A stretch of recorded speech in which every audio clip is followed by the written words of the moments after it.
got like a third wind in the 9th round. I was feeling strong as ever.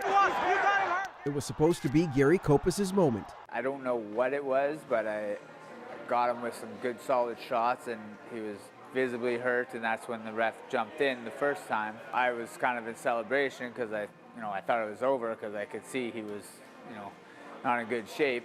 I responded with, he's knocked out on his feet, and then he said fight, so, I felt bad, but I had to do what I had to do. The 37-year-old took home his first ever national title belt on May 27th. It was decades in the making, but the mood quickly changed to a more somber tone. Found out the next morning, he was there the whole time and fine, right? So it was, there's no way of telling that kind of thing is going to happen. Gary's opponent, David Whittam, went back to his hotel later that night. He was sent to hospital where he was put into a medically induced coma.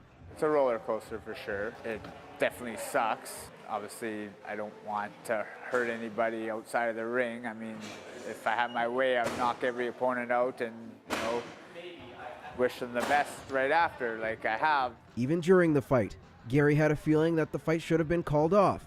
But in the heat of the moment, finish or be finished. That's exactly what that's the whole point of competition fighting, right? You can't predict what's going to happen.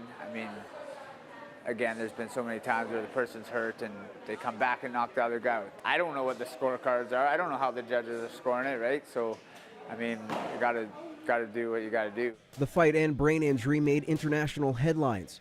It's brought some unwanted attention for Gary.